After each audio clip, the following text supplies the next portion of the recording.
할렐루야, 할렐루야. 입을 열어 주의 성호를 찬미하는 우리 모두가 될 수 있기를 축복합니다. 우리 시온 찬양대 찬양을 하나님이 기쁘시게 연락하신 줄 믿습니다. 자, 앞뒤 좌우 사람 보고 인사하겠습니다. 참 잘 오셨습니다. 주님의 이름으로 축복합니다. 주님의 이름으로 사랑합니다. 은혜 받을 줄 믿습니다. 오늘 우리 교회 설립 37주년 기념주일에 주님만 바라보는 중섬로교회, 이런 제목으로 함께 은혜를 나누겠습니다. 프랑스의 인상파 대표 화가가 모네라는 분이 계세요. 이 모네라는 화가가 일상을 기적으로라는 책을 썼어요. 여러분, 화가가 일상을 기적으로 책을 쓴 배경이 이런 거죠. 한 대목을 소개하면 그래요.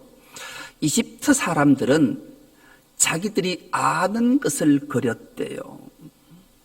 그리고 그리스와 로마인들은 자신들이 본 것을 그렸대요. 그리고 중세인들은 자기들이 믿는 것을 그렸대요. 그리고 르네상스 시대에는 자기들이 눈에 보이는 것을 그렸대요. 이 중세 시대의 화가들이, 르네상스 시대의 화가들이 눈에 보이는 것을 그리니 대부분 인상파 화가들이 많았고 초상화나 인물화들을 많이 그리게 됐다라는 거죠. 그러던 어느 날 1800년대 초에 놀라운 발명 하나를 하게 돼요. 무엇을 발명했는가? 사진기가 발명이 됐어요. 여러분, 사진기는 사진을 찍으면 사물이, 인물이 정확하게 또렷하게 나와요. 그러니 이를 그리던 화가들에게는 위기가 도래한 거예요. 아니, 걱정, 근심이 찾아왔어요. 야, 어떻게 하지?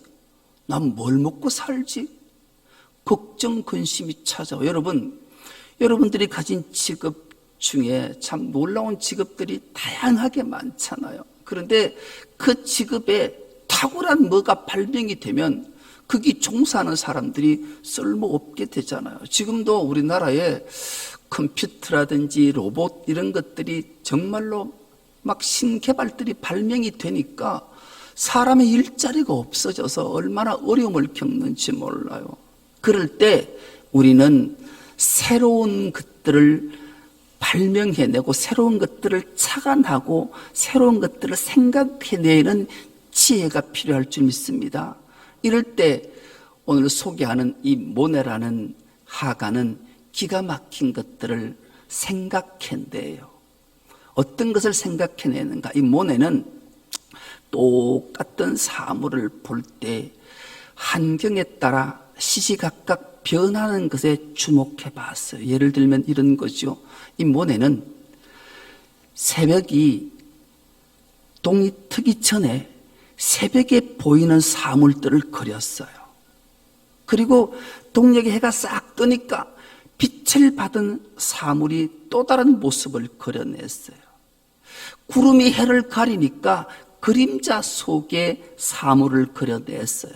그리고 해가 서쪽으로 뉘어 넘어갈 때의 표정과 사물들을 그리게 됐어요. 그러니까 똑같은 물체가 해가 뜨기 전에, 해가 뜬 후에, 구름이 덮인 후에, 해가 넘어갈 때 각기 다른 모습을 기가 막히게 묘사해서 그려내니 많은 사람들로부터 감동을 주게 되고, 느낌이 이런 거구나를, 새로운 패러다임을 열어냈던 화가라서 아주 유명한 분이 되게 된 거죠.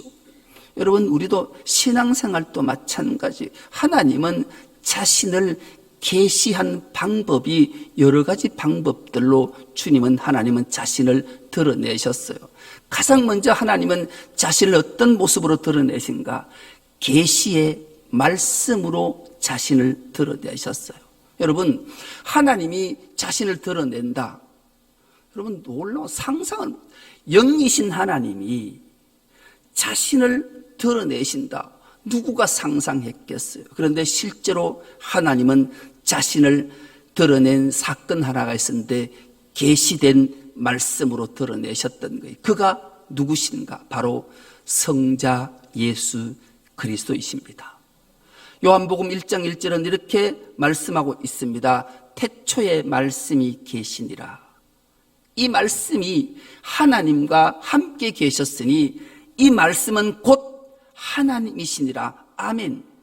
말씀이신 하나님이 자신을 드러내셨는데 어떻게 드러내셨는가? 14절로 이렇게 말씀합니다. 말씀이 육신이 되어 우리 가운데 거하심에 우리가 그의 영광을 보니 아버지의 독생자의 영광이요 은혜와 진리가 충만하더라. 아멘. 계시된 말씀으로 하나님이 성육신하신 놀라운 사건.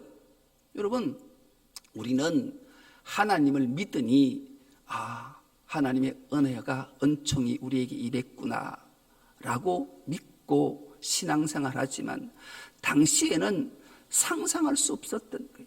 영이신 하나님이 추악한 인간의 몸을 입고 이 땅에 자신을 드러내신다. 상상할 수 없는 일이 계시된 말씀으로 인간들 앞에 나타나셨으니 얼마나 놀라운 은혜와 감격이 있냐고요. 이것으로 그친 게 아니 하나님은 두 번째 방법으로 자신을 드러내셨는데 바로 기록된 말씀으로 자신을 계시하고 드러내셨던 거예요. 기록된 말씀이 오늘 우리가 읽고 묵상하고 은혜받고 감격하는 바로 하나님의 말씀인 성경책을 통해 우리에게 드러내셨어요. 왜 하나님이 기록된 말씀으로 자신을 드러내셨는가? 디모데후서 3장 16절에서 17절은 우리에게 정확하게 말씀하시는데 모든 성경은 하나님의 감동으로 된 것으로 교훈과 책망과 바르게 함과 의로 교육하기에 유익하니 이는 하나님의 사람으로 온전하게 하며 모든 선한 일을 행할 능력을 갖추게 함이라. 아멘. 여러분, 하나님은 많은 하나님의 사람들을 통해 성령의 감동으로 하나님이 자신을 계시하고 드러내시기 위해 기록된 말씀을 기록하게 하시고 오늘 우리가 읽게 하시니 이보다 더 큰 은혜가 없는 줄 믿습니다. 그래서 우리는 성경을 가까이 하는 것이 하나님을 가까이 하심을 결코 잊지 않는 은혜가 있기를 축복합니다. 마지막으로 세 번째, 하나님은 자신을 어떻게 드러내셨는가? 선포된 말씀으로 자신을 드러내셨어요. 주의 종들을 통해 기록된 하나님의 말씀을 풀어서 해석하고 설교로 우리에게 자신을 드러내 주시니 얼마나 감격스럽냐고요. 그리고 성경 공부를 통해 자기 자신을 드러내 보여주시니 얼마나 감사한 일이냐고요. 여러분 앞에 선 이 목사가 하나님의 계시, 자신을 드러낸 말씀을 설교로 들려주실 때 하나님 만나는 은혜가 있길 축복합니다. 여러분, 이 자랑을 하면 별로 여러분 또 인상 쓸 분이 있을 것, 두 사람이 떠올라요. 인상 쓸 사람이. 그래도 해야 될 것 같아요. 제가 다른 교회에 초청을 받아 설교를 하고 오면요, 얼마나 많은 사람들이 전화 오는지 알아요? 지난주에 경주 남부교회를 갔다 왔더니만 오늘 그 예배에 우리 김경희 권사님이 참석을 하셨어요. 오늘 아침에 저한테 와서 어떤 말 하신지 아세요? 목사님요 경주 남부교회 교인들이 난리가 났어요. 내한테 하지 말고 우리 장로님들한테 하고 교인들한테 하소. 네, 그랬다니까요. 여러분, 어제 아랫게 어느 교회에 밥터 개소식이 있어서 제가 가서 또 했더니만 어제 아침에 전화가 왔어요. 목사님한테. 목사님, 도대체 설교를 축사를 어떻게 했기에 노회장하고 부노회장하고 장로님들이 이렇게 전화가 오니까. 그랬다니까. 또 인상 쓰는 사람 두 사람 있다. 여러분, 선포된 말씀이 하나님 자신을 드러내신다니까요. 그래서 우리가 설교에 경청할 때 하나님 자신이 드러내신 하나님을 만나는 놀라운 일이 생길 줄 믿습니다. 그럴 때 우리의 육신, 영, 모든 것들이 치료받는 하나님의 만지심의 역사가 나타날 줄 믿습니다. 그래서 우리는 오늘 37주년을 맞이해서 왜 우리가 주님만 바라봐야 되는지 그 이유를 오늘 본문이 우리에게 들려주고 있기 때문에 그래요. 오늘 본문의 배경을 잠깐 말씀을 드리면 그래요. 오늘 이 본문은 마태가 기록한 본문이에요.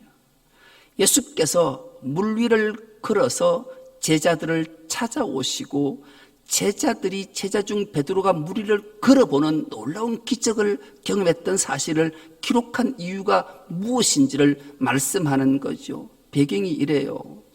이 배경의 마태하고 마가하고 요한이 이 본문을 기록했어요. 놀라운 사건이기 때문에 그런 거죠.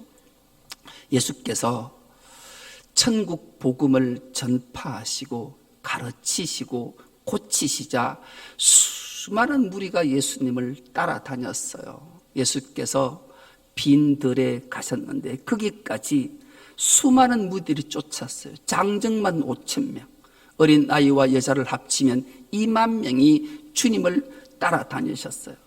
여러분, 2만 명이 모여있는 곳에서 주님이 천국 복음을 가르치셨어요.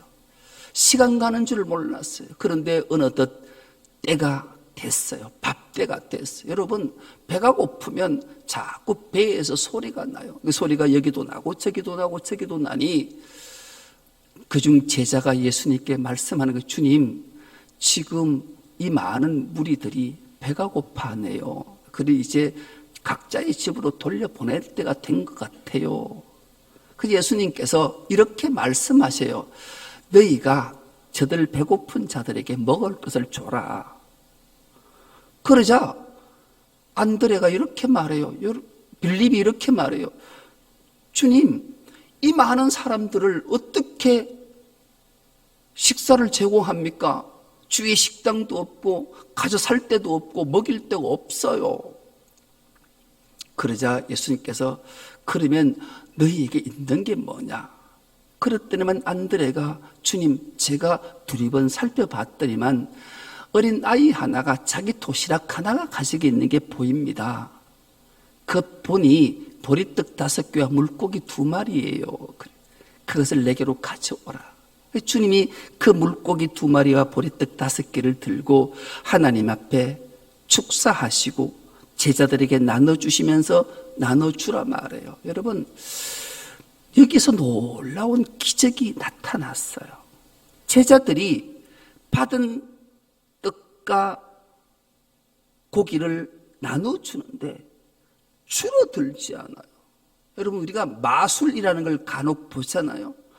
이 마술도 이런 마술이 없는 거예요. 저도 줄어들지 않아요. 나눠주고 보니까 장정만 5,000명, 2만 명을 먹였는데 보리떡 5개와 물고기 2마리가 12강주리가 남았어요. 이러니 사람들이, 무리들이 웅성웅성하는 거예요. 웅성웅성해요. 어떤 웅성웅성을 하는가? 이야, 우리가 우리 조상들로부터 대대로 수천 년 들어왔던 우리에게 희망과 소망의 말씀이 있지 않냐? 그 말씀은 예언자 메시아가 하나님이 보내주실 것이다. 그런데 오늘 보니 저분이 예수가 메시아다. 그러니 우리가 저분을 모셔다가 우리의 왕으로 삼자. 그래, 왕으로 삼자.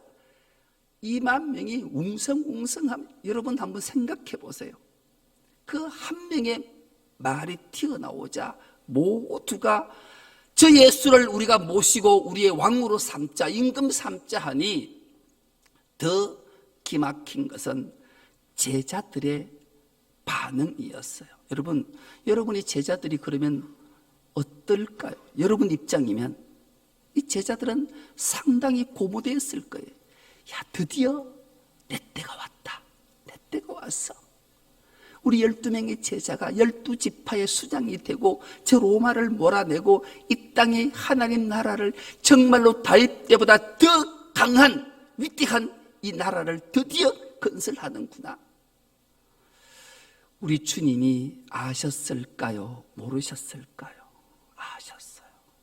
그래서 오늘 본문이 시작되는 게 예수께서 즉시 제자들을 재촉하사, 예수께서 즉시 숨 돌릴 틈도 없이 예수님께서 재촉하셨다. 성경은 기록하고, 이 재촉이라는 말에 우린 주목해 보는데, 이 재촉은 딴짓하는 것을 다른 곳으로 바꾸기 위함, 이런 뜻이에요. 제자들이 고무되어서 자신들이 어떤 한 자리, 주님의 좌우편에서 어떤 권력을 누리려고 하는 그 모습을, 그곳을 딴 곳으로, 딴짓하는 것을 다른 곳으로 싹 바꾸기 위해서 주님이 재촉하신 것은 너희들이 빨리 배를 타고 건너편으로 가라, 게네셋 땅으로 가라, 이렇게 주님이 명령하신 거예요. 그때가 해가 질 무렵이었다 그래요. 여러분, 갈릴리 바다는 해가 지면 놀라운 일들이 생겨나는 것 중 하나가, 바다가 어둠이 되면 어둠을 지배하는 것은 유령, 귀신, 사탄, 마귀들이라고 유대인들은 생각했어요. 여러분, 우리도 하나님 말씀을 통해 기억하는 것은 어둠의 세력은 사탄, 마귀잖아요. 특히 어둠의 세력이 지배하는 곳은 유대인들은 바다라고 생각했어요. 그런데 예수님이 그곳을 향해 제자들을 재촉해서 밀어내셨어요. 그런데 제자들은 예수님의 말씀에 순종해서 그 길로 배를 타고 떠나게 돼요. 그 이후에 예수님이 하신 일은 바로 산으로 기도하러 가셨다. 성경은 기록하고 있어요. 여기서 우리는 주목해 보는 한 단어가 있어요. 예수께서는 늘 습관을 쫓아 산 기도하셨다. 여러분, 요즘 산 기도하러 다니시는 분 계십니까? 요즘은 참 산 기도하러 가셨다라는 분을 만나기가 참 어려워요. 저도 마찬가지예요. 저도 신학교 시절 선지동산에 있을 때 산기도를 여러 번 갔던 걸 빼놓고 나면 산기도하러 가본 적이 기억이 없어요. 간혹 휴가 때에 기도원을 찾을 때 산기도한 기억은 있는데요, 습관을 따라 산으로 기도하러 갔던 기억이 없는 것 보면 참 안타까워요. 그런데 산기도는 하지 않더라도 우리가 왜 주님을 바라보는 충성로교회가 되려면 가장 먼저 기도의 자리에 있어야 함을 우리에게 알게 하는 말씀이에요. 여러분, 주님을 바라보는 자, 첫째 기도하는 자가 주님을 바라보는 자인 줄 믿습니다. 아멘 안 하는 것 봐라. 여러분, 기도하는 은혜가 있길 축복합니다. 그 기도는 습관을 따라 매일 밤 하루를 마감하고 하루를 시작할 때 꼭 기도의 자리에 있는 은혜가 있길 축복합니다. 기도하셔야 돼요. 기도가 주님만 바라보는 첫걸음이기 때문에 그래요. 예수께서 성육신 하셔서 오직 하나님만 바라보는 첫걸음이 산에 습관으로 기도하시고 새벽 미명에 기도하러 가시는 건 하루도 거르지 않으시고 기도하셨던 이유가 하나님을 바라볼 때 하나님의 은혜와 능력을 덧입고 사탄 마귀의 세력을 물리치는 길이 기도밖에 없기 때문에 그래요. 예수께서 변화산에 올라가셨을 때 제자들과 기막힌 모습을 보잖아요. 오직 하면 베드로가 주님 여기가 좋사오니 여기서 초막셋을 짓고 여기서 머물렀으면 좋겠다 했을 때 주님은 산 아래로 내려오셨고 그 산 아래에 9명의 제자들이 있을 때 한 귀신 들린 아이 하나를 아무도 고치지 못할 때 주님이 그에게 그 병을 고쳐주시고 하신 말씀을 우리는 기억합니다. 기도 외에는 이런 유가 나갈 수 없고 고칠 수 없다 말씀하심을 기억한다면 우리는 늘 하나님 앞에 기도해야 되는 줄 믿습니다. 이 모양 저 모양 환경 탓으로 새벽에 나와서 기도하지 못한다면 정말로 제발 간구하고 원하고 소망하고 기도하옵기는 눈을 뜨자마자 가장 먼저 두 손을 모으고 무릎을 꿇고 하나님 앞에 기도하는 은혜가 있기를 축복합니다. 그리고 하루의 일을 마감하고 잠자리에 들 때 하나님 앞에 두 손 모으고 하루를 안전하고 평안하게 보내게 해주신 하나님 앞에 감사하고 잠자리에 드는 은혜가 있기를 축복합니다. 기도, 오직 주님만 바라보는 자세의 첫 번째는 기도하는 사실을 결코 잊어서는 안 됩니다. 기도할 수 있는 은혜가 있기를 축복하고 소망합니다. 그렇게 주님은 기도하러 가시고 제자들은 배를 타고 갔어요. 그때 있었던 일이 어떤 일이 있었는가? 바로 바람이 거슬리기 시작해요. 물결이 일기 시작해요. 풍랑을 만났어요. 풍랑은 귀신이, 사탄이, 마귀가 일으키는 것이니 마귀와 싸우는 이 제자들이 얼마나 두렵고 힘들었는지요.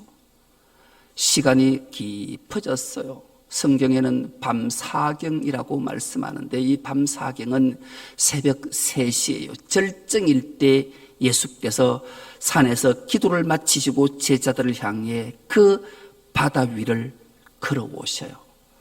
첨벙. 여러분, 제자들이 배가 침몰할까 바람을 거스리는 이 풍랑 속에 막 힘겨운 사투를 벌릴 때 어디서 발자국 소리가 첨벙첨벙 났어요.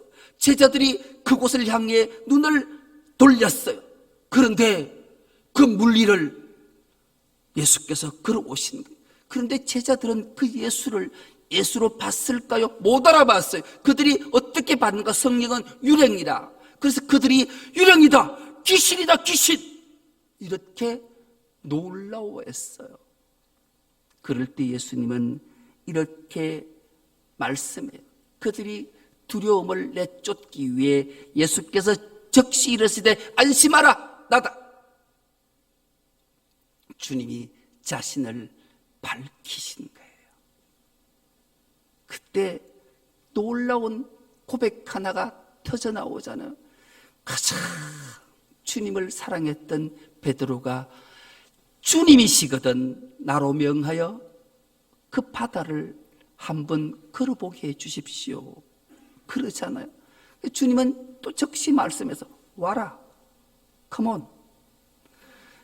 여러분, 예수님의 이 말씀하신 것과 베드로의 반응이 참 놀랍잖아요. 우리가 하나님께 예배할 때 예배는 하나님과 교통하는 거예요. 주고받는 거예요.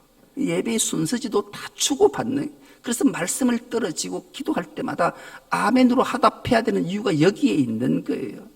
이 베드로가 화답했어요. 주님의 말씀 앞에 순종했어요. 바다를 걸었어요. 할렐루야. 놀라운 일이잖아요. 여러분, 물결이 있는 풍랑이 있는 바다는 세상 풍조를 가리키는 거예요.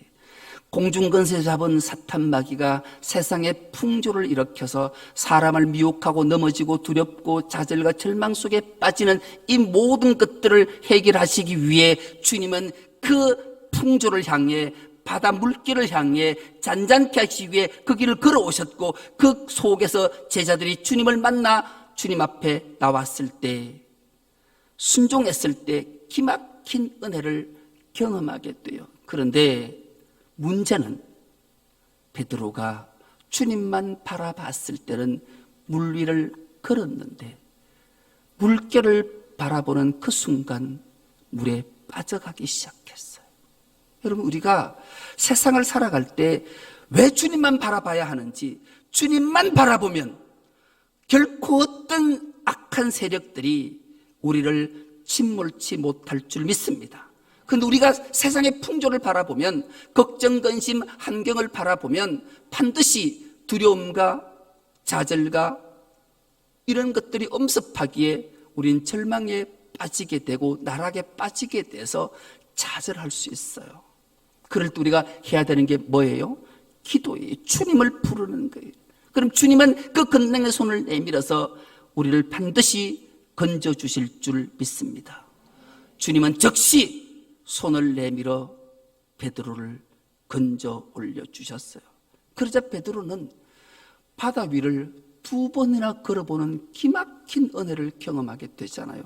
오늘 32절에 보니 배에 함께 오르매, 함께 올랐다는 것은 같이 함께 주님과 손을 잡고 바다 위를 걸어서 배에 올라갔음을 말하는 거예요. 여러분, 놀라운 은혜를 경험하게 된 거죠. 의심하지 않는 자에게는 하나님의 놀라운 은혜와 복이 있을 줄 믿습니다. 그래서 우리는 주님을 바라봐야 될 때 2번째 이유가 있어요. 기도하는 것으로 그치면 안 돼요. 기도로 능력을 덧입었다면 이제 삶의 현장 속에 하나님의 능력들을, 주의 은혜들을, 긍휼들을 드러내야 되기 때문에 그래요. 그럴 때 우리는 하나님의 놀라운 능력들이 나를 통해 이 땅에 드러나기 때문이죠. 주님의 명령 앞에 모든 것들은, 악한 세력들은 다 떠나가고 물러날 줄 믿습니다. 그 물결이 주님이 말씀 한마디 앞에 모든 것들이 다 사라지는 32절입니다. 배에 함께 오름에 바람이 어땠다? 그쳤다.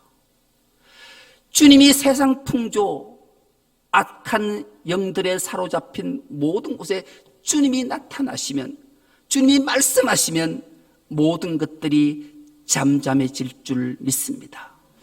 마태, 마가, 요한을 합해 보면 예수께서 이 풍랑을 향해 쉿, 조용해라, 말 앞에 풍랑이 잠잠하고 그쳤다 말이에요.